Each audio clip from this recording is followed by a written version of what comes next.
লালু আছে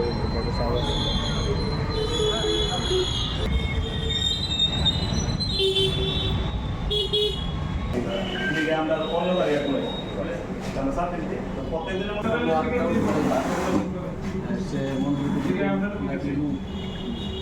তিনটা নাগাদ লিকচমনি বাজারে আই গাড়ি নিয়ে সেটা তারপরে দেখি যে গৌতম দেবনাথ গান্ধীগ্রাম বাড়ি তো তাই নিয়ে আমাদের কয়েকটা ড্রাইভারের সাথে স্ত্রী গালাগালি করতেছে